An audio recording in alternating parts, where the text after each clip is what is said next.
కార్యక్రమాన్ని ప్రారంభించే ముందుగా మరి గురువు గారికి ఒక్కసారి వందనాలు తెలియజేసుకుంటూ మరి పాల్గొన్న మీ అందరికీ ధన్యవాదాలండి. మరికొన్ని విషయాలు తెలుసుకుందాం.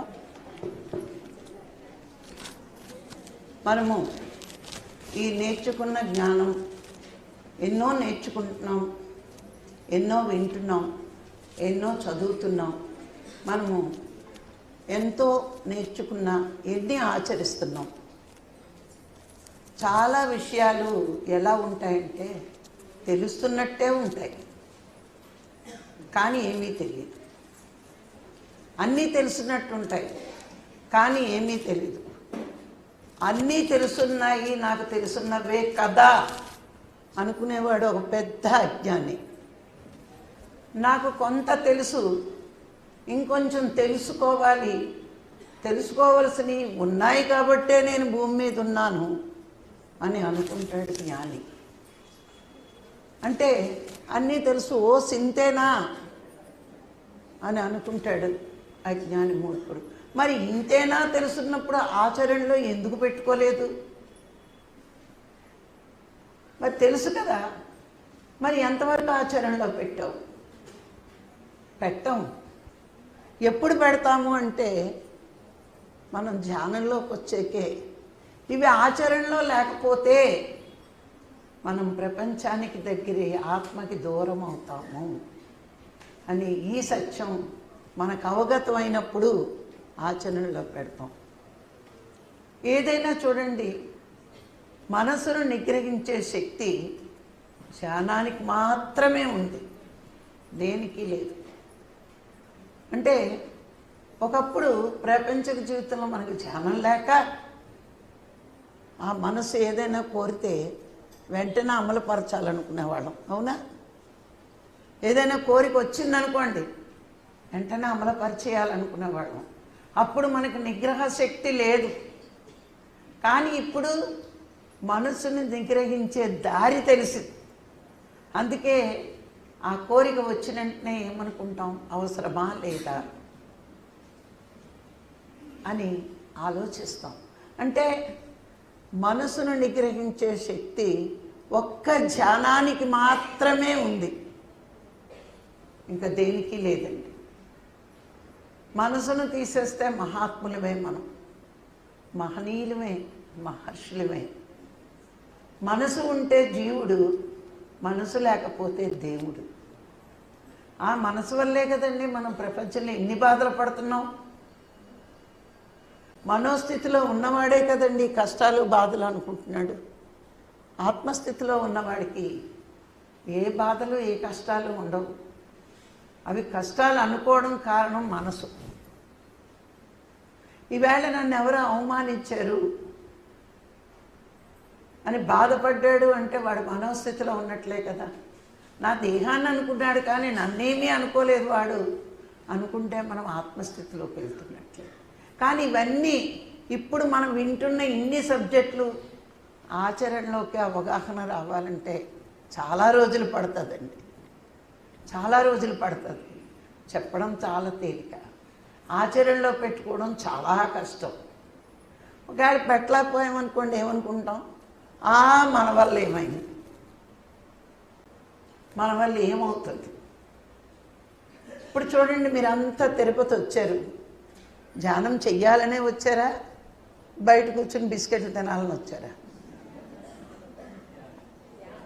బిస్కెట్లు మీ ఇంట్లోనే ఉన్నాయి, టీ మీ ఇంట్లోనే ఉంది, సోది మీ ఇంట్లోనే ఉంది కదా. పని లేకుండా కొంచెం చిన్న పార్టీలా పెడితే బోల్డ్ మంది వచ్చి సోదులు చెప్తారు. కానీ ధ్యానం మీ ఇంట్లో ఇంతమందితో రాదు కదా. వస్తుందా? ఇంతమందిని మీ ఇంటికి పిలిపించుకుని 4 రోజులు మేపి వాళ్ళని గంటలు గంటలు కూర్చోబెట్టి ధ్యానం మీరు చేయించగలరా? ఇంతమందికి మీరు వండి పెట్టగలరా? కానీ ఇక్కడ అలాంటి అవకాశం వచ్చినా మనం ధ్యానం చెయ్యలేకపోయి బయట అలా తిరిగి వస్తే పోయిందేముంది అంటే పెట్టిన వాళ్ళకి పోదు, చెప్పిన వాళ్ళకి పోదు, బయటికి పోయిన వాళ్ళకి పోతాయి. అవునా? అక్కర్లేదంటే మీద పడేది కాదు జ్ఞానం. నువ్వు బతిమాలి బామాలి శ్రద్ధగా ఉండి కృషి చేస్తే, కావాలని తపనతో ఉంటే నీకు జ్ఞానం వస్తుంది. జ్ఞానము అంటే ఏంటి? పరమాత్మని గురించి తెలుసుకోవడం. అది అంత లోతైన అర్థమని కూడా తెలియదు. క్లాసే కదా, ఎన్నిసార్లు వింటాం రాఘారావు గారిది, రాజలక్ష్మిది, మళ్ళా తిరుపతి వస్తామా, మళ్ళా సైట్ సీయింగ్కి వెళ్తామా అని మనకు నెగ్లిజెన్సీ. నువ్వు భగవంతుడి గురించి ఎంత శ్రద్ధతో తెలుసుకోవాలనే తపనతో ఉంటావో నీకంత దక్కుతుంది. అది ఉండాలి మనలో. ప్రాపంచిక జీవితంలో ఎంతో టైం వేస్ట్ చేసాం, కానీ ఆధ్యాత్మికతలో ప్రతి నిమిషము మనకు విలువైందే. అవునా కాదా? ఈ విలువలన్నీ కలిపి బుద్ధ భగవానుడు జానులు నేర్చుకోవలసిన కొన్ని పాఠాలు బుద్ధ భగవానుడు ఎన్నో చెప్పాడు మనకి. ఆయన జ్ఞానం అపారమంగా చెప్పాడు మనకి. అందులో కొన్ని విషయాలు మనం తెలుసుకుంటే మనం ఎలా ఉండాలో, జ్ఞానులు ఎలా ఉండాలో మనకి అర్థమవుతుంది. ఫస్ట్ పాయింట్, బుద్ధుడు చెప్పిన సూక్తులు ఇవన్నీ. 4 కంటే పదునైంది లోకంలో ఏదీ లేదట. ఈ 4ను ఉపయోగించి ఒకడిని చంపవచ్చు, ఇంకోడిని బతికించవచ్చు. అవునా? ఈ 4కే పదునైన కత్తి లాంటిది. ఒకడిని ఏడిపించవచ్చు, ఒకడిని నవ్వించవచ్చు. దీనికంటే పదునైంది ఏ సృష్టిలోని లేదట. అంటే దీన్ని ఎంత జాగ్రత్తగా వాడాలి. అవునా? అంటే ఈ 4 ఒక వాక్యాన్ని ఎవరికైనా చెప్పిందనుకోండి, దానివల్ల వాడి జీవితాంతం ఏడవచ్చు. ఈ 4 ఒకరిని ఓదార్చిందనుకోండి, వాడు ఎంతో శాంతిగా ఉంటాడు. బుద్ధుడు ఏం చెప్పాడు? 4 కంటే పదునైంది లోకంలో ఏదీ లేదన్నాడు. ఇప్పుడు ఎంతోమంది, ఇప్పుడు మనమేమో ధ్యానం చేయండి, ధ్యానం చేయండి, ధ్యానం చేయండి అని చెప్తాం. కానీ కొంతమంది వాళ్ళు ధ్యానం చేసుకుంటూ శిష్యులకు మిగతా కార్యక్రమాలు చెప్తారు. ఎందుకండి అట్లా చెప్తున్నారు? మీరు ధ్యానం చేస్తున్నారు కదా, వాళ్ళకు కూడా ధ్యానమే చెప్పచ్చు కదా అంటే, వాళ్ళకి ఇంకా అప్పుడే అర్హత రాలేదండి. అంటే వాడు అలాగా ఈ పుణ్యకర్మలే చేస్తూ, ఆ కర్మల వల్ల జన్మలు పొందుతూ, ఆ జన్మల వల్ల మళ్ళా కర్మలు చేస్తూ, అంటే ఈ కర్మచక్రంలో తిరుగుతూ, జన్మచక్రంలో తిరుగుతూ బతకాల్సిందేనా? మరి శిష్యుడికి మోక్షం అవసరం లేదా? అంటే గురువు ధ్యానం చెయ్యండి అని అంత భక్తిగా మన శిష్యులు చేయరా? మళ్ళాటి వాళ్ళని ఏం తృప్తి పడతామంటే, ఆడు ధ్యానం చెప్పడానికి రాలేదు కాబట్టి ఆడు చెప్పడంటాం.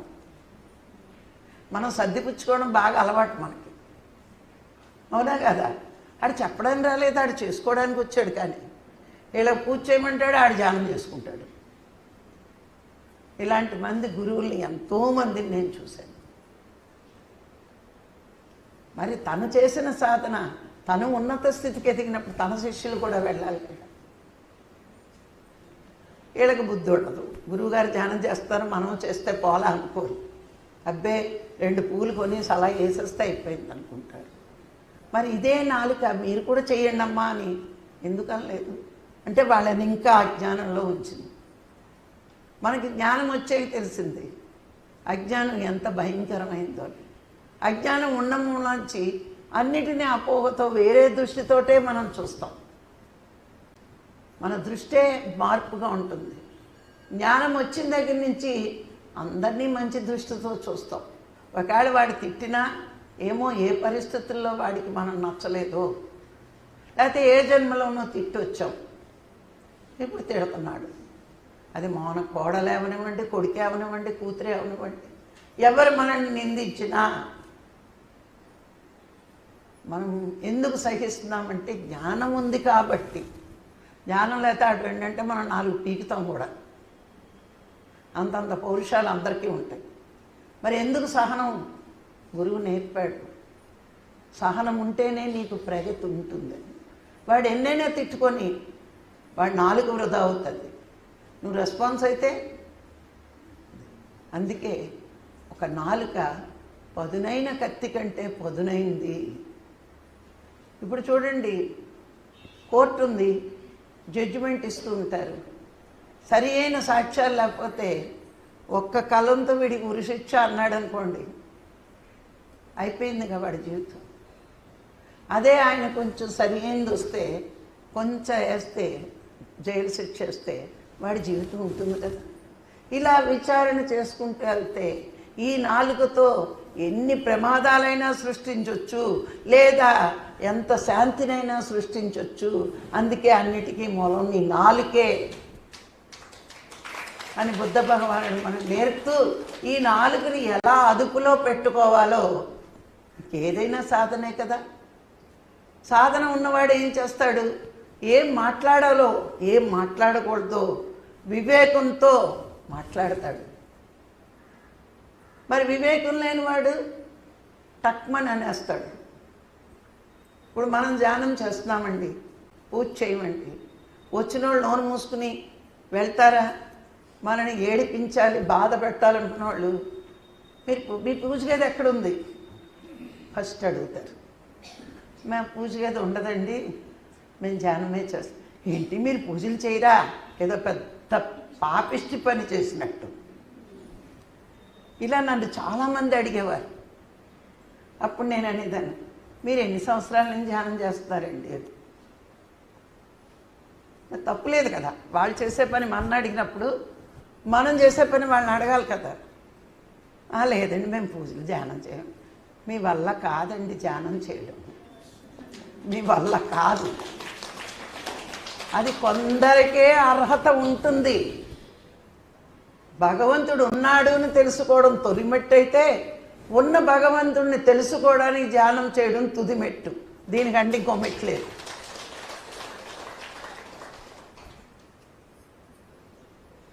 అంటే పూజ చేస్తే గొప్ప అనుకునే వాళ్ళకి సరి అయిన జవాబు ఈ నాలుగుతోనే చెప్పగలగాలి.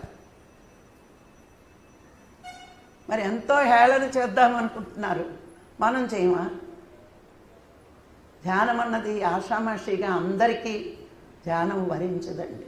వాడికి గత జన్మ సంస్కారం, గత జన్మ పుణ్యం ఎంతో ఉంటే కానీ జ్ఞాన మార్గంలోకి రాలేరు. వచ్చిన దాన్ని నిలుపుకోవాలంటే ఇంకా వాడికి యోగం ఉండాలి. ధ్యానం ఫ్యాషన్కి కాదండి చేసేది. ఎవరి కడ్డి కప్పుతాం? భగవంతుడి కన్ను కప్పగలమా? ఏదో నా కన్ను మా ఆయన కన్ను కప్పి బయట తిరగలరు మీరు. కానీ ఆయన చూస్తున్నాడే, మిమ్మల్ని ఆయన పరీక్షిస్తున్నాడే. మరి ఆయన కప్పును కప్పే అంత శక్తివంతులా మనం? ఎక్కడా లేడు. ధ్యానబెట్టు దూరంలో ఉన్నాడు, అవునా? మరి ఆయనకి తెలుస్తుంది కదా. తెలుస్తుందా లేదా? తెలుస్తుంది. అయినా పర్లేదు, క్షమిస్తాడు. ఓసారి అయిపోయిన దర్శనం, రెండోసారి వెళ్తున్నాం కదా, క్షమించి అడగడానికి. మేము చేస్తూనే ఉంటాం, నువ్వు క్షమిస్తూనే ఉండు. ఇది మన కొటేషన్ అన్నమాట. మళ్ళీ ఒక ఏదో కోరిక, తెలుసో తెలియకో తప్పులు చేసాం నాయన క్షమించు. తెలియక ఎందుకు చేస్తారు? తెలుసుండే చేస్తారు. తెలుసో తెలియకో అట్లకాడ అంటిస్తే ఊరుకుంటారా? తెలుసో తెలియకోట అబద్ధం ఆడుతున్న ప్రతిదానికి అబద్ధం ఆడుతున్నట్టు తెలుసు. నేను చేస్తూనే ఉంటాను పాపాలు, నువ్వు క్షమించేస్తూనే ఉండు అని. చచ్చినా క్షమించడు ఆయన. అమ్మ ఏంటి, నాన్న ఏంటి క్షమించడానికి? మనలాంటి వాడిని క్షమిస్తే ఈ భూలోకం అంతా ఇదైపోతుంది. అందుకనే ఆయన క్షమించడు. నువ్వు క్షమించు అన్నంత మాత్రాన్ని ఆయన క్షమించడు. ఆయన క్షమించగలిగే అంత నువ్వు చేస్తే అప్పుడు చూద్దాం.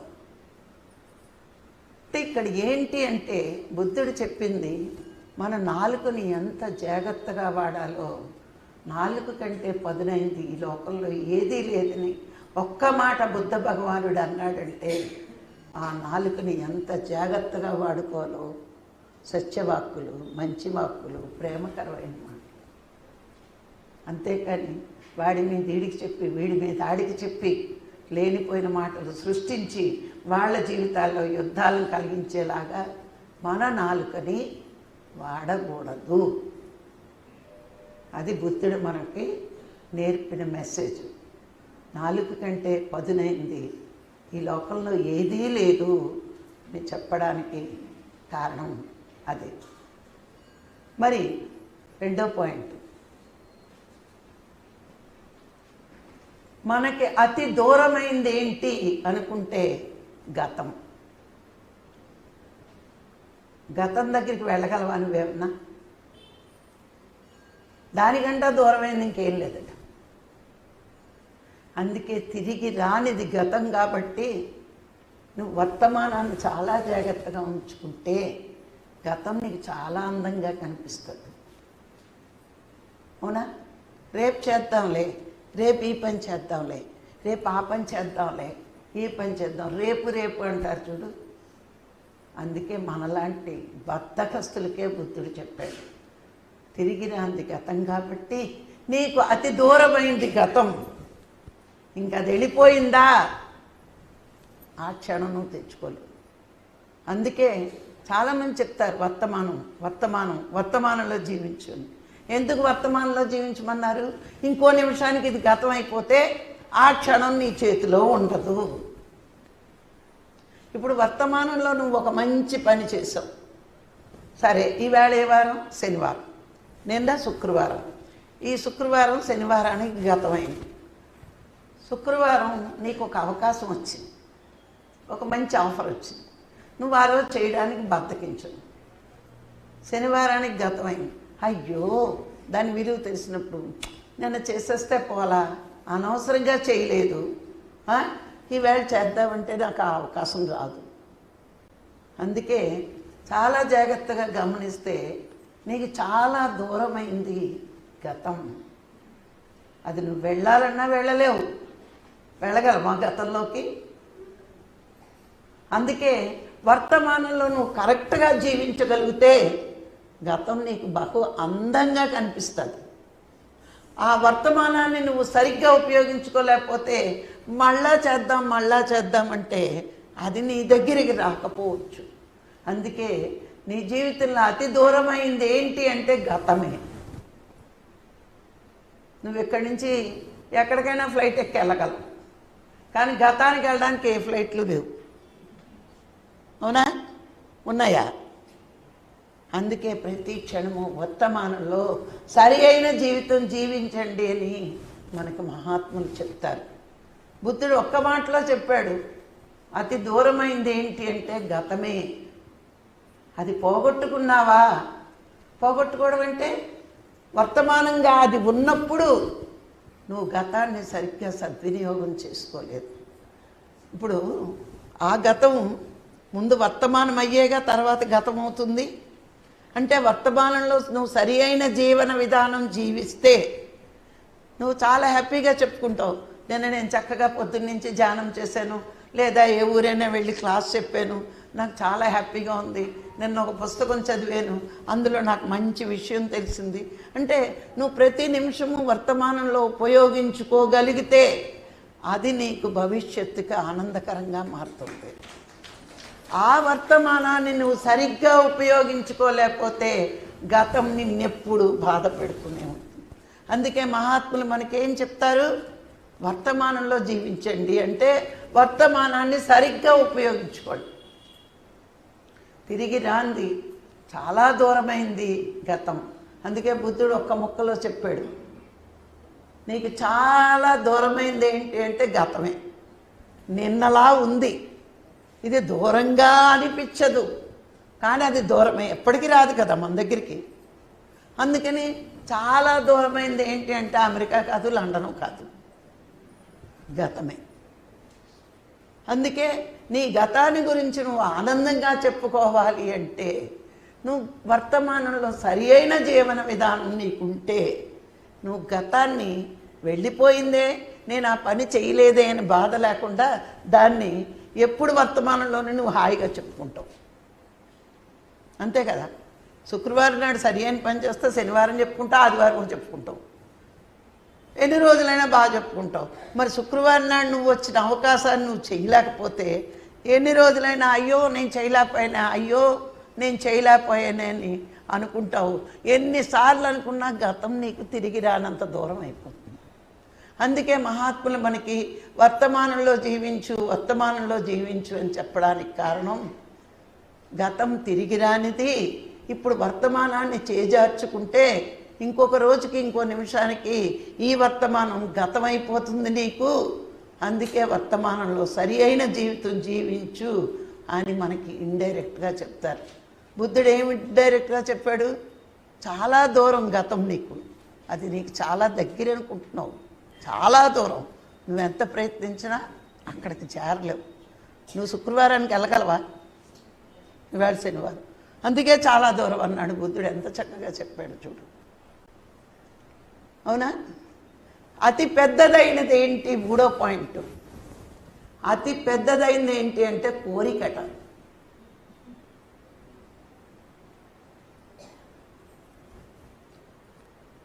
కోరికలన్నీ అతి పెద్దగానే ఉంటాయి. ఒకటి తీరేకొకటి, ఒకటి తీరేకోటి, ఒకటి తీరేకోటి. దీని లిస్ట్ ఎండ ఉండదు. గమనించుకుందాం. ఎప్పుడు దీనికి ఎండ ఉంటుందా? కోరికలు ఈ శ్వాస ఉన్నంతసేపు కోరికలు ఉంటూనే ఉంటాయి. అందుకే అన్నాడు, నీ జీవితంలో అతిపెద్ద వస్తువు ఏంటి అంటే కోరిక. ఇంకా కోరిక అంటే ఏముంది? చేంతాడంత పెరుగుతూనే ఉంటుంది. ఎప్పుడైనా కట్ అవుతుందా? మంచం ఎక్కాక ఏమైనా కట్ అవుతుంది మేతగోళ? అప్పటి వరకు ఏ కోరిక కట్ అవుతుంది. కట్ అవుతుందంటారా? అందుకే బుద్ధుడు అతి తెలివిగా చెప్పాడు, జీవితంలో అతి పెద్దది ఏది అంటే కోరికే. ఈ ఒక్కటే కదా, ఈ ఒక్కటే కదా, ఈ ఒక్కటే కదా. ఒకటి అడుగుతాం మొగుడిని, ఈ మాత్రం కూడా తీర్చలేదు. తెలివైన మొగుడైతే అదొకటే తీర్చడు, ఇంకా రెండోది రాదు. పోనీ మా ఆవిడ అడిగిందని తీర్చాడు అనుకో, ఓ వారం రోజులు తీరదు, రెండో కోరిక వచ్చేస్తుంది. ఇలా చూసుకుంటే చాంతాడంత లిస్ట్ అవుతుంది కోరిక లిస్టు. దానికి ఎక్కడైనా కామాలే కానీ పులి స్టాప్లు ఉంటాయా కోరికలకి? చచ్చినా ఉండవు. సపోజ్ చూసుకుందాం, తిండి బాగున్నాం, చేసుకునే ఒప్పుకుంది. రేపేం చేసుకుందాం, ఎల్లుండి ఏం చేసుకుందాం, అవతల ఎల్లుండి ఏం చేసుకుందాం, ఆ నెలలో ఏం చేసుకుందాం. కొనడంలోని కోరికలకి పులి స్టాప్ లేదు, తినడంలోని పులి స్టాప్ లేదు. అన్నిటిలోని శరీరానికి మనసుకి నచ్చినన్ని కోరికలు పులి స్టాప్ లేకుండా కామాలతోనే పోస్ట్పోన్ చేస్తున్నాం. గమనించుకోండి. అవునా కదా? మనకి ఎక్కడైనా పులి స్టాప్ ఉందా కోరికల్లో? అమ్మయ్య చాలు ఈ జీవితానికి, అస్సలు ఉండదు. అందుకే బుద్ధుడు చెప్పాడు, జీవితంలో అతి పెద్దది ఏది అంటే కోరికే. చూడండి, చాలా చిన్న విషయాల్లో ఉన్నాయి, లోతుకెళ్ళి పరిశీలిస్తే ఎంత గొప్ప విషయాలో. బుద్ధుడి మాటలో బోధలు అన్నీ సింపుల్గానే ఉంటాయి, దాని అర్థాలు తీస్తే మాత్రం చాలా ఉంటాయి. అందుకే ఆయన మహాజ్ఞానం అయ్యాడు. మనకు మామూలు జ్ఞానం రావట్లేదు. మహాజ్ఞానం ఎప్పుడవుతాము మనకు తెలియదు. అంత మహాజ్ఞానం అవ్వాలంటే ఎంత విచారణ, ఎంత విశ్లేషణ ఉండాలి చెప్పండి మనకి. ఎక్కడికి ఆకాశం నుంచి జ్ఞానం వచ్చి పడదండి. మన చుట్టూరు జరుగుతున్న ప్రతిదీ కూడా విశ్లేషించుకుంటే, విచారణ చేస్తే అందులోంచి జ్ఞానం బోల్డ్ వస్తుంది మనకి. అందుకే ఎక్కడి నుంచో చెప్పరు వాళ్ళు, నీ చుట్టూరు పరిస్థితుల నుంచే నువ్వు నేర్చుకో అంటాడు బుద్ధుడు. అవునా? అతి కష్టమైనది ఏంటి అంటే ఇచ్చిన హామీని నెరవేర్చడం. పాపం చాలా బాగా హామీ ఇస్తాం, నీకు నేనున్నాను, నీకు నేనున్నాను, ఏ హెల్ప్ అయినా చేస్తానంటాం. సరిగ్గా ఆడే ₹1,00,000 అడిగితే చాలు, మన మొహం ఆడికి కనబడదు. కానీ భలే చెప్తాం హామీలు. అతి కష్టమైనది ఏంటి అంటే ఇచ్చిన హామీని నెరవేర్చుకోవడం. కొంచెం జ్ఞానం వస్తే మాట వదిలేం కదా అని నెరవేరుస్తాం. ప్రాపంచిక జీవితంలో హామీ ఇస్తాం, నీకు నేనున్నాను, నేనున్నాను, నేనున్నాను, ఇది చేస్తాను, అది చేస్తాను అంటాం. టైం వచ్చేటప్పుడు చెయ్యకుండా ఉండడానికి తప్పించుకుంటాం. గమనించుకోండి,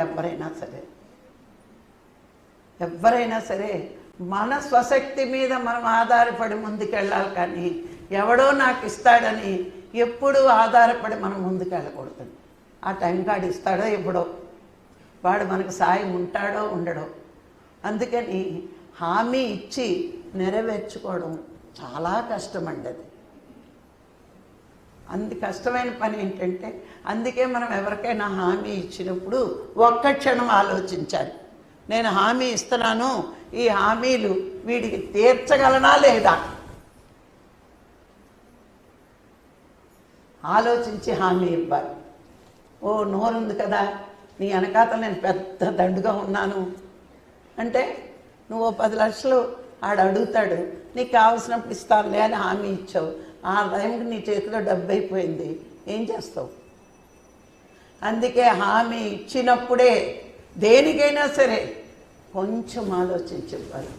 అందుకే హామీలను నెరవేర్చడం చాలా కష్టం అన్నాడు బుద్ధుడు. ఎందుకు? మనలాంటి వాళ్ళు నోరుంది కదా అని వడవడవడ నీకు నేనున్నాను అని హామీలు ఇచ్చి మర్చిపోయి ఎగదొబ్బేవాళ్ళం చాలామంది మనం. అందుకే ఇచ్చిన హామీలను నెరవేర్చడం చాలా కష్టం అని చెప్తూ ఉంటారు. ఎందుకు అంటే, రేపిస్తాను ఎల్లుండి ఇస్తానని మనం పోస్ట్ పోన్ చేసేస్తూ ఉంటాం. మళ్ళీ రేపటికి మన ఆలోచన ఉంటుందో ఉండదో ఇద్దామనుకున్నది కదా, రేపురా ఇస్తాం. ఈవేళ ఎవరికైనా 10,000 దానం ఇద్దాం అనుకున్నాం అనుకోండి, దేనికో చందా, రేపు తెచ్చి ఇచ్చేస్తానులే నాకు వచ్చే డబ్బులు. ఆ రేపులోగా రాత్రికి ఎన్ని ఆలోచనలు వస్తాయి. 10,000 ఇవ్వాలా, పోనీ 5,000 ఇస్తే చాలదా? తెల్లారు లెగిస్తే పిరమిడ్లను తెగొచ్చేస్తున్నారు మనకు ఉమ్మని నిండాను, ఎంతమందికి సరిపెట్టగలం? ఒక 5,000 ఇద్దాంలే అంటే, నిన్న ఇచ్చిన హామీ 10,000 హామీ ఈ వేళకి 5,000 అవుతుంది. ఆడ వారం రోజులు లేట్ వస్తే ఇంకా డబ్బు రాలేదు చేతికి, వస్తానంటే ఇద్దాం అనుకున్నాం, లేకపోతే తర్వాత రా అంటాం. అంటే హామీని నెరవేర్చడం అంత కష్టం. మనసు ఎప్పుడూ చంచలంగా ఉంటుంది. అన్న మాట మీద నిలబెట్టుకోవాలంటే ఆడి మనసు నిశ్చలమయ్యి నిర్మలమైనప్పుడే. అందుకే ఎవరికైనా ఇస్తామంటే వెంటనే ఇచ్చేయాలంటారు. కర్ణుడట ఎప్పుడూ దానం చేస్తాడట, ఎవరైనా అడిగితే వెంటనే ఇచ్చేస్తాడట. ఒకరోజు భోజనం చేస్తుంటే ఎవరో వచ్చారు, కర్ణుడు ఇస్తాడని తెలుసు కాబట్టి వచ్చారు. భోజనం చేస్తున్నాడట. భోజనం చేస్తుంటే వెంటనే లేచి ఎడం చేత్తో ఇచ్చేశాడట. భార్య అడిగిందంట, ఏంటండి భోజనం చేస్తూ ఎడం చేత్తో దానం ఇచ్చారు, ఇదేమన్నా బాగుందా? అవతల వాళ్ళు ఎంత అహంకారమో అనుకుంటారు కదా, కుడి చేత్తో కదా దానం ఇవ్వాలి ఎవరికని. పిచ్చిదానా, నాకు అదేం తెలియదు అనుకుంటున్నావా? నేను భోజనం చేసి చెయ్యి కడుక్కుని వచ్చేలోగా నా మనసు మారిపోవచ్చు. ఇద్దామనుకున్నది అంత అవసరమా? ఇవ్వకపోతే నష్టం ఏంటి అని నేను మారిపోవచ్చు. అందుకే అడిగిన వెంటనే తీసి ఇచ్చేసాను అంటే కర్ణుడికి తెలుసు, హామీ ఇస్తాను కాసేపు ఆగు కూర్చో అక్కడ అని అనేలోగా నా మనసు మారిపోవచ్చు కదా, అందుకే వెంటనే లేచి ఇచ్చాను అన్నాడట. అంటే హామీలు ఇస్తాము, నెరవేర్చడం చాలా కష్టం అని బుద్ధుడు మనకి నేర్పుతున్నాడు. అంటే హామీ ఇచ్చే ముందే నువ్వు నెరవేర్చగలవా లేదా ఆలోచించుకున్న హామీ. అంతేకాని టప నోరుద్ది దీనికి ఖర్చు లేదు అని హామీలు ఇవ్వకు. నిన్ను బేస్ చేసుకుని వాడు ఎంతో ఎదురు చూడొచ్చు. టైంకి వాడికి అవసరానికి మనం ఇవ్వలేకపోతే వాడి కష్టాల్లోని పడవచ్చు. అందుకే జీవితంలో అతి కష్టమైన పని ఏంటి అంటే ఇచ్చిన హామీని నిలబెట్టుకోవడమే అతి కష్టమైన పని అట. ఊరికే చెప్పడండి బుద్ధుడు మనలాంటి వాడికి. అందుకని ఎంత కష్టమైనదని నువ్వు అనుకున్నా ఒక్క క్షణం ఆలోచించి హామీ ఎవరికైనా ఇయ్యి. లేకపోతే హామీని తీర్చుకోవడం చాలా కష్టమైనది కాబట్టే ఇచ్చేటప్పుడే ఆలోచించుకుని హామీ ఇవి అని బుద్ధుడు చెప్తాడు.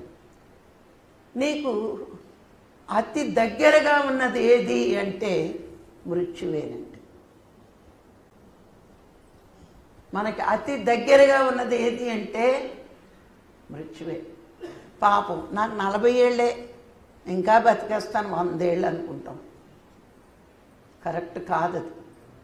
నీ పక్కనే నీ నీడ నీకు ఎలా తోడుగా నడుస్తుందో, ఒక పక్క నీ నీడ ఉంటే ఇంకో పక్క మృత్యు ఉంటుంది.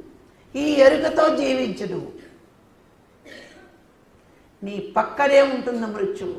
కానీ చాలామంది ఏమనుకుంటారంటే ఎప్పుడో వస్తుంది, ఎప్పుడో వస్తుంది, ఎప్పుడో వస్తుంది అనుకుంటారు.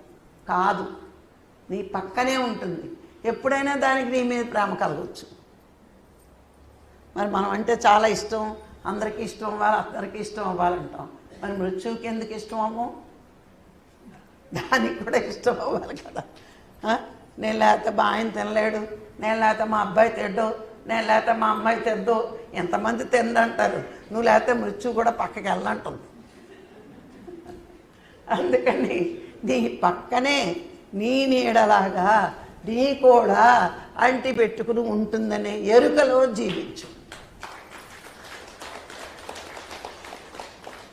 ఎప్పుడో వస్తుంది, ఈలోగా ఎంజాయ్ చేస్తాను. ఈలోగా ఎంజాయ్ చేయడం కాదు, సాధన చేస్తావు. మృత్యు వచ్చేలోగా సాధన చేసావా అదృష్టవంతుడు. సాధన తెలుసుకున్నావా అదృష్టవంతుడు.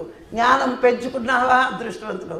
క్లాస్ ఒక దెబ్బి తిరుగుదాము అనుకుంటే వెంటనే వచ్చేస్తుందేమో ఎవరో తెలుసు. పైకి వెళ్ళేటప్పుడు ఉట్టి చేతులతో వెళ్తేలాగా, పైనుంచి కిందకి దిగినప్పుడు ఉట్టి చేతులతో రండి. కానీ కింద నుంచి పైకి వెళ్ళేటప్పుడు జ్ఞానం అనే మూట, సాధన అనే మూట, బరువైన మూటలు పట్టుకెళ్ళాలి. అది తెలివి. అంతేకాని కిందకి దిగినప్పుడు పాపాలు పుణ్యాలు మూటలు తెచ్చాను, అవి కరగడమే కష్టం. దిగి వచ్చినప్పుడు నాకు బరువు బాగా తెలిసింది కాబట్టి ఇక్కడికి వెళ్ళినప్పుడు ఏం లేకుండా ఖాళీ చేతులతో వెళ్ళావా, లటక్కమని ఏ దిక్కుమాల కడుపులోకి వెళ్తాను. మరి అవును, జ్ఞానం తెలుసుకుని అంటే పత్రికారు లాంటి గురువు మన పక్కనే ఉన్న మానవ జన్మ వచ్చినా మనం జ్ఞానం నాకు వద్దు, నాకు జీవితంలో అవసరం లేదు, మా ముత్తాత ధ్యానం చేయకుండా చచ్చిపోయాడు, మా తాత చచ్చిపోయాడు, మా నాన్న చచ్చిపోయాడు, నేను కూడా అలాగే చచ్చిపోతానంటే వాళ్ళ దురదృష్టం గురువు రాలేదు. నీ అదృష్టం నీకు గురువు వచ్చాడు. ఏం పోయి కాలం? నీ ముత్తాతకి సెల్ ఫోన్ లేదు, మరి నీకెందుకు మానేసావా? నీ ముత్తాతకి టీవీ లేదు, నీకెందుకు టీవీ?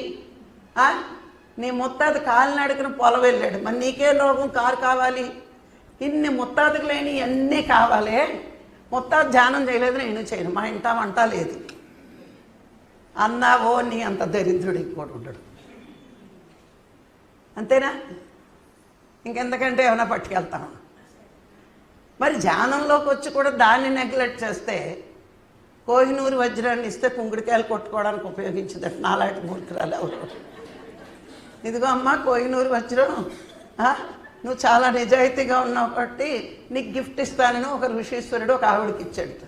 దాని విలువ తెలియదు. నాలాంటి పిచ్చముండ ఏం చేసింది, మా కుంకుడికాయలు కొట్టుకునే రాయి చిన్నదైపోయింది, పగిలిపోయి దీంతో కొట్టేసుకుంటే బాగుండు అనుకుంది.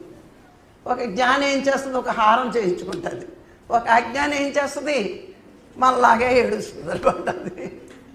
మరి కోహినూరు వజ్రం లాంటి జ్ఞానం తెలుసుకుని ఆ ఆత్మజ్ఞానం పొంది పైకి వెళ్ళేటప్పటికి గంపల గంపలు పట్టుకెళ్ళాలనే కోరిక ఉంటే మనం చాలా గొప్పవాళ్ళమే.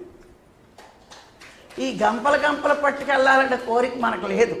గంప తెద్దామా, గంప బీరువాలో దాస్తామా, ఇంకో గంప నా పిల్లలకి ఎంత నిలవేద్దామా, ఈ కోరికలు మాత్రం బ్రహ్మాండంగా ఉన్నాయి. ఇన్ని గంపలు కూడట్టాక ఆ కొడుకు ఏమంటాడు, నాన్న మా ఇల్లు అపార్ట్మెంట్ చాలట్లేదు, ఓల్డ్ ఏజ్ హోమ్కి ఎప్పుడు వెళ్తావు, ఫస్ట్ క్లాస్దే రిజర్వ్ చేస్తాను, మళ్ళీ మామూలు క్లాసులు కాదు, నీ లెవెల్కి తగ్గే కూడా ఉన్నాయి ఇక్కడ. మరి ఇంట్లో చూడండి ఏసీలు, ఫ్రిడ్జ్లు, కూలర్లు, కార్లు ఉన్నవాడికి మామూలు ఓల్డ్ ఏజ్ హోమ్ పరగరాదు. ఏ లెవెల్ వాడికి ఆ లెవెలే ఉంది. మరి జీవితం అంతా కష్టపడిపోయి జీవితం అంతా పిల్లల కోసం అంటే ఏమో ఈ క్షణంలో రేపు చేద్దాంలో ధ్యానం అంటే రేపు ఉంటామో లేదో తెలియదు, అదో గోల. అందుకే పత్రిసారి మనకు ఒకటి నేర్పాడు, రేపటి పని ఇప్పుడే చెయ్యి, ఈవేళ చెయ్యి, ఈవేళ పని ఇప్పుడే చెయ్యి. మన గురువుగారు అందుకే చెప్పారు, రేపటి వరకు నువ్వు ఉంటావో ఉండవో, అందుకని ఈవేళ ఎక్కువసేపు ధ్యానం చెయ్యి, ఎక్కువసేపు జ్ఞానం పొందడానికి ప్రయత్నించు. ఎందుకు అంటే బుద్ధుడు చెప్పాడు, నీ మృత్యువు ఎప్పుడు నీ పక్కనే ఉంటుంది. ఏ టైంలో నిన్ను కాలించుకుంటుందో నీకు తెలియదు. దానికి ముద్దు వచ్చినప్పుడు దాని చంక నువ్వు పెట్టాలి. అంతే. చాలా చూడండి, బొద్దుగా లావుగా ఏ పిల్లడైనా కనపడితే ఒకసారి ఎత్తుకుని ముద్దు పెట్టుకుంటాం. ఆ మృత్యువుకి కూడా మనం ముద్దు వచ్చామనుకోండి, ఊరందరూ నచ్చక మనమే నచ్చామనుకోండి, చంకనేసుకుని వెళ్ళిపోతే పైకి. అప్పుడు ఏం చేయాలి? పైలోకాల నుంచి కిందకి డాక్కాళ్ళు వేసుకుని చూడాలి. ధ్యానం చెప్పారు, పత్రికారు వచ్చారు, పిరమిడ్ మాస్టర్లు వచ్చారు, నేను అప్పుడు చేయలేదే, బాడీ ఉంది కానీ చేయలేదే, ఇప్పుడు ఇంకో బాడీ తెచ్చైనా చేసుకోవాలి అనుకుంటాం. కిందకు వస్తాం, మళ్ళీ మాయ. అమ్మఒడిలో కూర్చుంటాం వెచ్చగానే, ఎంత బాగుందో అమ్మఒడి అనుకుంటాం. అమ్మ చంకలో తిరుగుతుంటాం, నాన్న స్కూటర్ ఎక్కి తిరుగుతాం, అన్నీ అయిపోతూ ఉంటాయి. మన కాళ్ళ మీద మనం నిలిగేటప్పటికి ఏమైంది?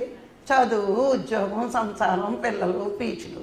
పైనుంచి చేస్తామని దిగొచ్చి కింద నుంచి ఒక పిరమిడ్ మాస్టర్ పక్కింట్లో ఉన్నా అది వాడికి ఏం పని లేదు, పని పాటలు లెక్కళ్ళు మోసుకుంటున్నాడు. నాకే తెలివితేటలున్నాయి, స్వయం కృషితో పెద్ద ఉద్యోగం, స్వయం కృషితో పెద్ద కారు, పెద్ద మేడ అంటాడు. పైకి వెళ్ళేటప్పటికి మృత్యువు ఎగరేసిపోద్ది కదా, అన్నీ కిందను వదిలేసి మళ్ళీ ఏడుస్తాడు పైన. ఈ ఏడుపే పడు. కానీ ధ్యానంలోకి వచ్చాక ఏడుపులు పోయి, ఈ జన్మకి ఎంత సాధన చేశాను, మళ్ళా జన్మకు వచ్చేటప్పటికి ఇంకా చేస్తాను అని నిర్ణయంతో రావాలి. మళ్ళా జన్మలో ఎంత చేస్తామో తెలియదు. ఇప్పుడు అవకాశం ఉన్నప్పుడల్లా చెయ్యాలి. ఆషామాషి కాదండి. ఎన్నో జన్మల పుణ్యం చేసుకుని గురువు కావాలని తప్పించి మనం ఇక్కడికి వచ్చాం. మృత్యువు మన దగ్గరికి చేరేలోగా మృత్యువుని జయించే అంతటి గొప్ప దీశాలిగా మారాలి మనం. మృత్యువు మన దగ్గరికి రావడానికి జరిసే అంతగా భూపేద ఏ పని లేక సోంబేరిగా ఉంటే పద అంటుంది, ఏదో మంచి పని చేస్తూ ఉండి అంటుంది. అవునా కదా? మరి సోంబేరిగా తిని తాగి పడుకుంటానంటే పద భూమికి భారం మనలాంటి వాళ్ళు అని అది తీసుకెళ్ళిపోతాయి. మరి ఏదో 10 మందికి ఉపయోగపడితే పోలే ఉండని ఇలాంటి వాడు ఉంటేనే ఆ పొడమి తల్లి సంతోషిస్తుందని మృత్యువు కనికారించవచ్చు కొంచెం సాధన చేసిన వాడు. కానీ సాధన ఏం చేయకుండా భూమికి భారంగా ఉంటే అది ఎందుకు ఎత్తుకోదు? చక్కగా చంకనేసుకుని యమలోకాన్ని తీసుకుపోద్ది, ఇంకా గొడవే లేదు. అందుకే మన పక్కనే మృత్యు ఉంటుందని అనుక్షణము ఎరుకతో జీవిస్తూ చేయవలసిన పనులు ఎప్పుడూ ముందుగా చేస్తూ ఉండాలి. పొందవలసిన జ్ఞానం పొందుతూ ఉండాలి. ఈ రెండు మన జీవితంలోకి, మనం ధ్యానంలోకి రాకపోతే ఎలా బతికినా ఎవరికీ లెక్కలేదండి. కానీ ఇప్పుడు మన కోసం మనం ఎంత నేర్చుకుంటున్నాం, ఎంత సాధించాం, ఎంత వెళ్ళాం. టోటల్ మీరు ఇంటికి వెళ్ళినప్పుడు ఎన్ని గంటలు ధ్యానం చేస్తారో ఎవరి కాళ్ళు లెక్కెట్టుకోండి. మీ జీవితం మీకే అద్భుతంగా ఉంటుంది. వచ్చినందుకు ఇన్ని గంటలు ధ్యానం చేశాను మేము కదా, ఒక తృప్తి ఉంటుందా లేదా? మనకి ధ్యానం చేయకుండా ఫ్రీ బస్ ఉందని తిరుపతి అంతా తిరిగి వచ్చేసి భోజనం టైంకి టిఫిన్ టైంకి ఇక్కడ కూర్చున్నాం అనుకో, నీ ఆత్మఘోష నీకే వినలేనంత భయంకరంగా ఉంటుంది. అవునా కాదా? అందుకనే ఇక్కడికి వచ్చాక మనము తృప్తితో వెళ్ళగలగాలి అంటే సరి అయిన ధ్యానం చేస్తూ, మరి సరి అయిన క్లాసులు వింటూ, మరి మన స్థితిని పెంచుకోవాలి. ఆ స్థితిని పెంచుకోవాలి. అందుకంటే ఏం లేదండి. ధ్యానము దేనికి అంటే మన స్వరూపాన్ని తెలుసుకోవడం. ఏది మన స్వరూపం అంటే ఈ బాడీ కాదు, ఆత్మే మన స్వస్వరూపం. ఆ రూపాన్ని తెలుసుకోవడానికే ఈ ప్రయత్నం అంతా మనం చేస్తున్నాం. అంతకంటే ఏం లేదు కదండి. మనకు అన్నీ తెలుస్తున్నాయి, తెలియనిదేముంది చెప్పండి? మనకి మృత్యువు తెలుసు, పుట్టుక తెలుసు, చావు తెలుసు, జ్ఞానము తెలుసు, అజ్ఞానము తెలుసు, అన్నీ తెలుసు. మనని అతిగా ముంచేసేది మన బద్ధకమే. గమనించుకోండి, మన బద్ధకమే మనల్ని నాశనం చేస్తుందండి, ఇంకేమీ కాదు. మనకు పైన శత్రువులు ఎవ్వరూ లేరు, మన బద్ధకమే. తెల్లవారుజామున లెగుస్తే ఎంతో అద్భుతంగా ఉంటుంది బ్రహ్మముహూర్తం అని ఎదుటోడికి నీతులు చెప్తాం. బ్రహ్మముహూర్తంలో చదువుకుంటే బాగుంటుంది, బ్రహ్మముహూర్తంలో పూజ చేస్తే బాగుంటుంది, బ్రహ్మముహూర్తంలో ఏం చేసినా బాగుంటుందని. అందుకే మిమ్మల్ని రాఘరావు గారు బ్రహ్మముహూర్తంలో లేపి కూర్చోబెట్టి ధ్యానం చేస్తున్నాడు. అర్థమైందా? 3 to 4 బ్రహ్మముహూర్తం, 4 to 5 దేవతా ముహూర్తం, 5 to 6 మానవ ముహూర్తం. బ్రహ్మదేవుడిది 3 to 4, దేవతలు 4 to 5 పనిచేస్తారు. మరి 5 to 6 మానవులు లేచే వేళలు ఇవన్నీ. అందుకే బ్రహ్మ ముహూర్తంతో లెగుస్తే మనం ఆ పని చేస్తే మనము బ్రహ్మముగా మారుతాం. అందుకే మహాత్ములు ఒక మాట అంటారండి, భ్రమను వీడితే బ్రహ్మమే అవుతావు అని. ఎందుకన్నారు ఆ మాట? నేను శరీరం అనే భ్రమ, నేను మనసుని అనే భ్రమ, ఈ 2 భ్రమలు వదిలే, అప్పుడు నువ్వు బ్రహ్మమని నీకు అర్థమవుతుంది. ఈ నేను శరీరం నేను మనసుని అనుకునే భ్రమలో నువ్వు ఉన్నంతకాలం నేను జీవుణ్ణి అని నువ్వు అనుకుంటూ ఉంటావు. ఈ 2 నేను కాదు, ఆత్మనే నేను అనుకుంటే నువ్వే పరబ్రహ్మ స్వరూపాన్ని. మనం ఇవన్నీ తెలుసుకోవాలంటే కొంచెం బద్ధకం ఎక్కువ. లోతుల్లోకి వెళ్ళాలి, తెలుసుకోవాలి, ఇంకా లోతుల్లోకి అధ్యయనం చేయాలి అని మనకి ఆ బద్ధకాన్ని వదిలి ముందుకు వెళ్ళాలి. మన మనసుకి పదును పెట్టాలి. నన్ను అదో స్థితికి తీసుకెళ్ళేది బద్ధకం, ఉన్నత స్థితికి వెళ్ళేది శ్రద్ధ అని మనకి తెలియాలి. అది తెలియకపోతే మనం ప్రతి క్షణము బద్ధకిస్తూనే ఉంటామండి. యామరి పాటను ఉంటుంది, బద్ధకం వచ్చిందంటే అర్థం ఏంటి? మాయకి వశమైపోతున్నాం. మాయలో వశమైన వాడికి మొదటి మెట్టు బద్ధకమే. ఆ బద్ధకం 2వ మెట్టు అతి నిద్ర, అతి ఆకలి, ఇవన్నీ మాయకి వశమైపోవడం. అందుకని ఇవన్నీ దాటాలి ఒక జ్ఞాని. దాటితేనే అతి తేలికైన పని ఏంటి? తేలికైన పని ఏంటంటే ఇచ్చిన వాగ్దానాన్ని మర్చిపోవడం. తేలికైన పని ఏంటో తెలుసా? ఇచ్చిన వాగ్దానాన్ని మర్చిపోవడం. రేపు నీకు ఇది తెచ్చిస్తానే అంటాం, గుర్తున్నా సరే ఇవ్వం. వాళ్ళు ఫోన్ చేసి అడిగారు, అయ్యో ఇస్తానన్నా నా మర్చిపోయినే, బుర్రపోకుండా మరి చెప్తాం. అదే నీకు ఎవడైనా తెచ్చిస్తానంటే ఎంత బాగా గుర్తుంచుకున్నావు, నువ్వు ఇస్తానన్నది కూడా నువ్వు గుర్తుంచుకోవాలి కదా. అందుకే తేలికైన పని ఏంటంటే ఇచ్చిన వాగ్దానాన్ని మర్చిపోవడం. ఆడెవడైనా మనకి ఇస్తాడన్నాడు అనుకోండి, బాగా గుర్తుంటుంది. ఎంత బాగా గుర్తుంటుందో. రాత్రి అంతా నెమరు వేస్తాం ఆవులాగా, ఆడిస్తానన్నాడు. మనది మాత్రం 13వ ఎక్కంలా మర్చిపోతాం. అన్నిటికంటే కష్టం 13వ ఎక్కం, 17వ ఎక్కం కదా. బాగా గుర్తు. చిన్నప్పుడు తన్నులన్నీ దానికే తినేవాళ్ళం. అక్కడి వరకు బాగానే ఉంటాయి 12 ఎక్కాలు. 13వ ఎక్కం అప్పచెప్పమన్నాడు మాస్టర్ సత్యం అన్నమాట. 17వ ఎక్కం అక్కడి నుంచి వస్తాయి మన కష్టాలన్నీ. అలాగే ఇవ్వవలసినవి గుర్తురావు. మనకి ఎవడైనా ఇవ్వాలంటే రేపు వాడిని అడగాలి, ఎగదొబ్బేస్తున్నాడు, జ్ఞాపకం ఉంచుకోవాలి. జ్ఞాపకం ఏంటి, నీకు కంఠస్థ కూడా వచ్చేసింది. జ్ఞాపకం అక్కర్లేదు, తెల్లవారు లేచి ఫస్ట్ ఫోన్ ఆడికే కొడతావు.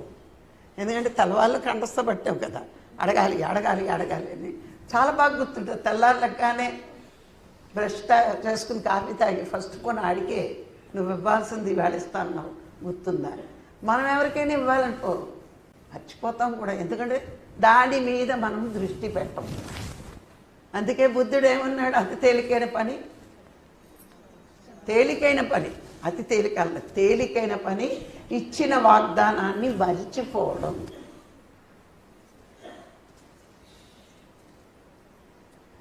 ఎంత గొప్ప సూక్తులు చెప్పాడు చూడండి. మళ్ళా చదివితే మనకే నవ్వు వస్తాయి. ఎందుకంటే మన జీవితంలో అన్నీ జరుగుతున్నాయి. ఎన్నిసార్లు చదువుతా అన్నిసార్లు మనకు ఎన్ని ఉన్నాయో గుర్తొస్తాయి అన్నీ. మామూలుగా ఉన్నట్టుంటాయి. మనం ధ్యానం చేసేస్తున్నాం, జ్ఞానం వచ్చేసింది, 2 ముక్కలే తెలుసు. జ్ఞానం వచ్చిందా లేదా అని బుద్ధుడు చెప్పి ఇవన్నీ చదివితే ఎన్ని ఉన్నాయో మనలో లోపాలన్నది మనకు అర్థమవుతుంది. తేలికైన పని ఇచ్చిన వాగ్దానం మర్చిపోవడం. అతి తేలికైంది చెప్పాడు, అతి తేలికైంది చెప్పాడు. ఏమిటి అతి తేలికైన పని? ఈ అన్ని నీతులు అందరికీ చెప్పడం. ఇవన్నీ చెప్పడం చాలా తేలికే, చాలా ఈజీ. ఎందుకు ఇది రాసేసుకుని రేపు కాన్సెప్ట్గా ఇంకోటి చెప్పేస్తారు మీరు, కానీ ఎన్ని ఆచరిస్తున్నారు కదా. అందుకే బుద్ధుడు అన్నాడు, చెప్పడం చాలా తేలికే పని, అది నీ జీవితంలో ఆచరణలో పెట్టుకోవడమే చాలా కష్టం. ఎందుకంటే మనలాంటి వాళ్ళు ఉంటారు కదా, ఏముంది 2 సార్లు ఎక్కల్లా కంఠస్థ పట్టేస్తే కాన్సెప్ట్ వచ్చేస్తుంది, ఏ పెళ్లి క్లాసులో చెప్పేవచ్చు. అది మనం ఆచరించామా సచ్చామా అన్నదాని అవసరం. అందుకే అన్నాడు బుద్ధుడు, అతి తేలిక పని అంటే పైవన్నీ ఆచరించడం కష్టం, ఇవన్నీ ఇంకోటి చెప్పడం చాలా ఈజీ. మన గురించి ఆడికి బాగా తెలుసు బుద్ధుడికి. అందుకే అన్నాడు అతి తేలిక పని ఏంటంటే ఇవన్నీ ఇంకొకటికి చెప్పడం. అందుకే చూడండి, మనం ఎదుటివాడికి నీతులు బాగా చెప్తాం, మనం ఆచరించేటప్పటికి ఎంత కష్టమో చెప్పలేం. అందుకే చెప్పడం తేలిక, ఆచరించడం చాలా కష్టం. కానీ సరి అయిన జాని తాను ఆచరించకుండా ఎదుటివాడికి ఏది చెప్పడం, ఇది ఒక్కటి గుర్తుంచుకోండి. మనం సరి అయిన ధ్యానులమైతే మనం ఆచరించిన విషయాలే ఎదుటివాడికి చెప్పాలి. ఆచరించకుండా మనకి చెప్పే హక్కు ప్రకృతి మనకి ఇవ్వదు. అందుకే ఇవన్నీ ఎందుకు నేర్చుకుంటున్నాం? ఇప్పుడు మనలో ఎన్ని సుగుణాలు ఉన్నాయి, మనం ఆచరించకుండా ఉన్నవి ఎన్ని ఉన్నాయి. అయితే ఇవన్నీ ఆచరించాలి మనము. అది ఇవన్నీ నేర్చుకోవడం వల్ల ఏమవుతుంది, మనకి ఎలా ప్రవర్తించాలో అర్థమవుతుంది, ఎలా ఉండాలో తెలుస్తుంది. ఇప్పుడు ఇంకా జాగ్రత్తగా మాట్లాడతాం, ఇంకా జాగ్రత్తగా వాగ్దానం చేస్తాం. ఎవరికైనా మాట ఇచ్చేమో అంటే చెయ్యడానికి ప్రయత్నిస్తాం, ఎవరికైనా ఇస్తాను అంటే ఇవ్వడానికి ప్రయత్నిస్తాం. ఎప్పుడు పని అప్పుడు మనం పూర్తి చేస్తాం, బద్దకించకుండా, పోస్ట్ పోన్ చేయకుండా. ఎందుకు? మృత్యు మన పక్కనే ఉందని చెప్పాడుగా. అప్పుడు ఏం చేస్తాం? రేపు చేస్తాం, ఎల్లుండి చేస్తాం, వచ్చే సంవత్సరం చేస్తాం, ఆ పైన చేస్తాం అనడానికి ఏమీ లేదు. అందుకని ఇవన్నీ మనం తెలుసుకుంటే, ఆ విచారణ చేసి విశ్లేషణ చేస్తే మన జీవితం మనం ఎంత జాగ్రత్తగా ఉండాలో మనకు పాఠం నేర్పుతుంది. బుద్ధుడు లాంటి మహానుభావుడు ఊరికే ఏ మాట చెప్పరు వాళ్ళు. అందుకే నీలో అజ్ఞానాన్ని తొలగించుకోవడానికి ఇవన్నీ తెలుసుకుంటూ మనం అవి వదులుకోవాల్సినవి వదులుకోవాలి, ఆచరించవలసినవి ఆచరించాలి. ఆచరించాక చెప్పగలగాలి. ఆచరించి చెప్పకుండా ఉంటే పండితుడిలా మిగులుతాడు, ఆచరించి చెప్తే ఆచార్యుడవుతాడు. అర్థమైందండి? యహ ఆచరతి ఆచరతి ఆచరతి, 3 వస్తాయి ఆచరతి అంటే. యహ ఇది, ఆచరతి అన్నాడు అంటే యాచరతి ఫస్ట్ది, గురువు దగ్గర విద్యను యాచించి. ఆచరతి ఫస్ట్ది యాచరతి. యహ యాచరతి ఆచరతి అన్నాడు అంటే గురువు దగ్గర ఈ జ్ఞానాన్ని యాచించి. రెండోది ఆచరతి అంటే ఆచరించి. ఆచరతి అందరి చేత ఆచరింపచేయి, అప్పుడు నువ్వు ఆచార్యుడు అవుతావు. మళ్ళీ చెప్తాను. యహ యాచరతి యాచించి, ఆచరతి ఆచరించి, ఆచరతి ఆచరింపచేయి. నువ్వు ఎప్పుడైతే గురువు దగ్గర జ్ఞానాన్ని యాచించేవో ఫస్ట్ నువ్వు ఆచరించు. ఆచరించి 10 మంది చేత ఆచరింపచేయి, అప్పుడు నువ్వు ఆచార్యుడు అవుతావు. కానీ నువ్వు ఆచరించకుండా ఏదో 4 పుస్తకాల్లో చదివి పక్కన చెప్తే పండితుడిగా మిగిలిపోతావు. తప్పేంటండి పండితుడైతే అని మీకు డౌట్ రావచ్చు. ఎంతమందికి వచ్చింది? ఎవరికి రాలేదా? మీకు వచ్చిందా? వచ్చింది కాబట్టి నాకు వినపడుతుంది. ఇక్కడ నాకు తెలుస్తుంది, ఎవరో ఒకరు అన్న వస్తుంది. పండితుడి తర్వాత ఏమీ చేయలేడు, సాధన ఉండదు. కానీ ఒక ఆచార్యుడు యోగిగా మారుతాడు. యోగి అయితేనే ఆచార్యుడు. అందుకే చూడండి, ఆచార్య నాగార్జునుడు అంటారు, బుద్ధుడు శిష్యుడు. ఆయన ఆచార్యుడు అయ్యాడు, పండితుడు అవలా. అవునా? ఆచార్య నాగార్జునుడు అన్నారా? ఇక్కడ నాగార్జున కొండ ఉంది కదా, ఆయన ఎగ్జిబిషన్ అంతా అక్కడ ఉంటుంది. అయితే లాహరి మహాశయ ఒక మాట అన్నాడండి, ఏమిటంటే యోగులు ఆచార్యులు వేదాల్లో సారమంతా, ఇప్పుడు చూడండి చెరుకుగడ ఉంది, ఆ చెరుకుగడ ఎప్పుడు రసంతో ఉంటుంది. చెరుకుగడ దాని రసమంతా పిండాక పిప్పి మిగులుతుంది, అవునా? చెరుకుగడలో రసమును వచ్చినట్లు వచ్చిన రసాన్ని ఆచార్యులు యోగులు తాగారు. పండితులు ఆ పిప్పిని చప్పరించి తీపిగా ఉంది అని అనుకున్నారు, అంతే. ఆచార్యుడంటే ఆ వేదాల్లో సారాన్ని, ఆ చెరుకులో ఉన్న చెరుకు రసాన్ని తాగి ఎలా ఆస్వాదించారో ఆ తీపిని. అంటే చెరుకు రసం గొప్పదా, చెరుకు పిప్పి గొప్పదా? ఇప్పుడు అడిగితే బాగా బుర్రకెక్కుతుంది. రసమేనా అమ్మయ్య తాగుతారు కాబట్టి తెలిసిందా మాత్రం, లేకపోతే పిప్పి చప్పలిస్తే తప్పేంటని నన్ను అడుగుతున్నారు. మరి చెరుకు రసం అందరూ తాగుతాం, చెరుకు పిప్పిని ఎవరైనా చప్పలించం కదా, ఏదో పల్లెని వాళ్ళు దొరకనోళ్ళు. అందుకే లాహరి ఏమన్నాడంటే వేదాల్లో సారాన్ని, ఉపనిషత్తుల్లో సారాన్ని యోగులు ఆచార్యులు ఆ రసాన్ని తాగేశారు. వాళ్ళు తాగ్గా మిగిలిన చెరుకు పిప్పి లాంటి పిప్పి ఉంది చూడు, ఆ పిప్పిని పట్టుకుని పండితులు చప్పరిస్తున్నారు అన్నాడు. అంటే ఏమైంది, వేదాల్లో ఉన్న జ్ఞానమంతా యోగులు ఆచార్యులు అవపోసన పట్టారు.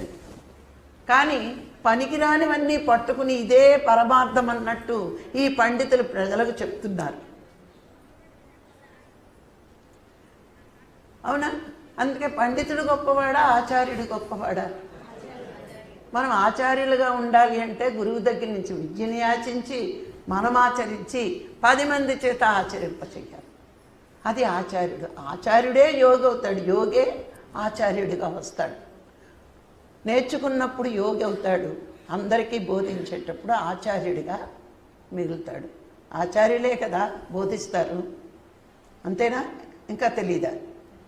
అమ్మయ్య తెలుసంటే గొడవలేదు, అది తెలియకపోయినా తెలుసంటే ఇంకే గొడవ లేదు. బోధించే వాళ్ళ ఆచార్యులు అంటారు. తెలుసుకుంటే కానీ వాళ్ళు బోధించలేరు, అవునా? ఏదైనా చెప్పాలి అంటే మనకు ముందు తెలియాలి కదా, తెలియకుండా ఎలా బోధిస్తాం? అందుకని యోగిగా అన్నీ నేర్చుకోవాలి, అన్ని లక్షణాలు రావాలి, ఆచార్యుడిగా బోధ చెయ్యాలి. అర్థమైందా? అందుకని ప్రతిదీ నేర్చుకోవాలి. ఎలా నేర్చుకోవాలి? గురువు దగ్గరికి వెళ్ళి వినయంతో అభ్యర్థించాలి, నాకు సాధన కావాలి, నాకు జ్ఞానం కావాలి అని. అప్పుడు నీవు ఏ మార్గంలో వెళ్ళాలో అది నీకు గురువు బోధిస్తాడు. కానీ అక్కడ బోధించింది చాలు, నాకు ఈ గురువు అవసరం లేదు కాదు. అనుక్షణము నీకు ఆయనకు కృతజ్ఞతగా ఉండగలగాలి. నువ్వు ఉన్నావా లేదా అని తెలుసుకునేది ప్రకృతి తెలుసుకుంటుంది. మరి ఆ గురువుకు వినయంగా నువ్వు ఉండగలిగిన రోజునే ప్రత్యక్షంగా ఉన్నా పరోక్షంగా ఉన్నా అది నీకు అందుతూనే ఉంటుంది. ఇప్పుడు ఈరోజు శ్వాస మీద ధ్యాస అనే సాధన మనం ఎవరి వల్ల నేర్చుకున్నాం? గురువు వల్ల నేర్చుకున్నాం. మరి మన జీవితాంతం ఆ విద్యను అభ్యసించినప్పుడల్లా మరి మనం గురువుకు కృతజ్ఞత చెప్పుకుంటున్నామా లేదా? తప్పట్లు కొట్టి. మరి ఎందుకు కొడుతున్నాం మనం? ఇంత గొప్ప విద్య, ఈ శ్వాస విద్య మనకిచ్చి మనని ఉన్నత లోకాలకు వెళ్ళే అర్హత, ఆ టిక్కెట్ మన చేతిలో పెట్టాడు కాబట్టి, అవునా? ఇప్పుడు చూడండి, అక్కడికి వెళ్ళి పొద్దున్న తెచ్చుకునేటప్పటికి పొంగిపోతున్నాయి మీ మొఖాలు. ఆ టిక్కెట్కే 300 వచ్చినా వస్తుంది మీకు తెలుసును, కానీ ఫ్రీగా వచ్చింది కూడా సంబడం కదా. కానీ ఈ గురువిచ్చిన ధ్యానం అనే టిక్కెట్టు అన్ని లోకాలకి అదే ఎచ్చుకెళ్ళడానికి ఉంది. మరి ఇంత గొప్ప సాధన అందించే గురువుని మనం ఎప్పుడూ కూడా చివరి శ్వాస వరకు ఆయనకి కృతజ్ఞతమై వినమ్రలమై మనం ఉండాలి. ప్రత్యక్షంగా ఉన్నా పరోక్షంగా ఉన్నా ఆ గౌరవంతో మనం బతకగలగాలి. ఎందుకంటే ఇంత గొప్ప సాధన మనకిచ్చి, ఇంత గొప్ప, అప్పటి వరకు రాముడి దేవుడో కృష్ణుడి దేవుడో లేకపోతే ఈ దేవుడో ఆ దేవుడో అనుకున్నాం. కానీ ఈ దేవుళ్ళందరినీ సృష్టించిన దేవుడు ఒకడున్నాడు, ఆయన దగ్గర నుంచే సృష్టి అంతా వస్తుంది. సృష్టిలో అణువణువు ఆయనే. ఆయన తెలుసుకుంటే అన్నీ తెలుసుకోగలం. ఆయన ఎలా ఉన్నాడు? సూక్ష్మంగా నీలో ఆత్మగా, స్థూలంగా సర్వాత్మగా ఈ సృష్టిలో ఉన్నాడు. ఆయన లేనిదే లేదు ఈ సృష్టిలో అని ఎప్పుడైతే తెలుసుకున్నావో, ముందులో సూక్ష్మంగా ఉన్న నీలోకి వెళ్ళి అది తెలుసుకుంటే స్థూలంగా సృష్టి అంతా ఉన్న పరమాత్మ నీకు అర్థమవుతాడు. మరి దానికి కళ్ళు మూసుకుంటే కుదరదు. ఆ శ్వాస, నీ ఉచ్ఛ్వాస నిశ్వాసలు, నువ్వు తీసుకునే శ్వాస ఎక్కడికి వెళ్తుంది? ఆ లోన్ నుంచి వదిలే గాలి ఎలా వస్తుంది? దాన్ని చేసేవాడు ఒకడు ఉండాలిగా లోన. ఆ ఒక్కడిని తెలుసుకోవడమే. తెలుసుకోవాలంటే నీ శ్వాస ఎలా వెళ్తుందో దాని ద్వారా నువ్వు లోనికి వెళ్తే వెళ్ళగా వెళ్ళగా ఏనాడో ఆయనకి కనికారం వస్తే లాటక్కమని పట్టుకుంటావు. లేకపోతే నిద్రలోకి జారిపోతే ఏ గొడవ లేదు. నిద్రలోకి జారుతారో, ఎరుకతో ధ్యానం చేస్తారో అది మన ఇష్టం. అవునా? పత్రికారు అన్నీ చెప్పేశారు, అన్నీ ఇచ్చేశారు. చెయ్యవలసింది మనం. అమ్మ అన్నం వండింది, ఆకలి వేసింది, టేబుల్ మీద పెట్టింది. ఆకలిస్తే వెళ్ళి తినాల్సింది ఎవరు? మనమే కదా. అలాగే పత్రికారు అంతా చెప్పేశారు, చేయాల్సిందల్లా మనమే. అందుకే ఇలాంటి మంచి మంచి విషయాలు మనం తెలుసుకుంటూ, ఏం వదులుకోవాలో తెలుసుకుంటూ, ఏమి అలవాటు చేసుకోవాలో తెలుసుకుంటూ, మరి మన ధ్యానాన్ని ఇంకా పెంచుకోవడానికి ప్రయత్నిస్తూ, మరి ఇలాంటి సజ్జన సాంగత్యాల్లో పాల్గొని, ఇలాంటి గ్రూప్ మెడిటేషన్లో పాల్గొంటే మనం చాలా తొందరగా ఎదుగుతాం.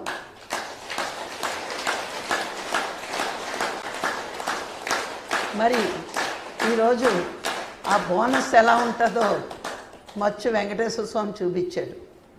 నా దయ మీ మీద ఉండాలి అంటే మీరు కళ్ళు మూసుకోవాల్సిందే. మీరు కళ్ళు మూసుకుంటేనే నేను రాణిస్తున్నాను, మీరు కోరుకోకపోయినా నేను రప్పించుకుంటున్నాను.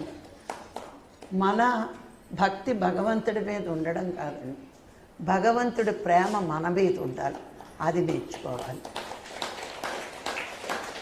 మనకు భక్తి ఉంటుంది, ఎంతోమంది దేవుళ్ళు ఉన్నారు, అందరూ భక్తే. కానీ ఆయన ప్రేమ మన మీద ఉండాలి అంటే మనం చెయ్యవలసింది ఒక్కటే. ఆయనకి ప్రతిరూపంగా గురువునిచ్చాడు, గురువు మనకి సాధననిచ్చాడు. ఆ సాధన చేస్తూ జ్ఞానాన్ని పెంచుకోవడమే. తర్వాత చేస్తాను అంటే అజ్ఞానం, నాకు అక్కర్లేదు అనుకుంటే మూర్ఖత్వం, నేను ఇలాగే బతికి సస్తాను అంటే ఇంతకంటే ఎదవెవడం. అందుకని వచ్చే మార్గంలోకి మరి చక్కగా సాధన చేయాలి, జ్ఞానం పెంచుకోవాలి, 10 మందికి పంచాలి. ఇదే మనము భగవంతుడికి, గురువుకి కృతజ్ఞత చూపించుకోవడం. మరి ఈ అవకాశం నాకు ఇచ్చిన మీ అందరికీ మరి కృతజ్ఞతలు. Thank you, thank you, thank you.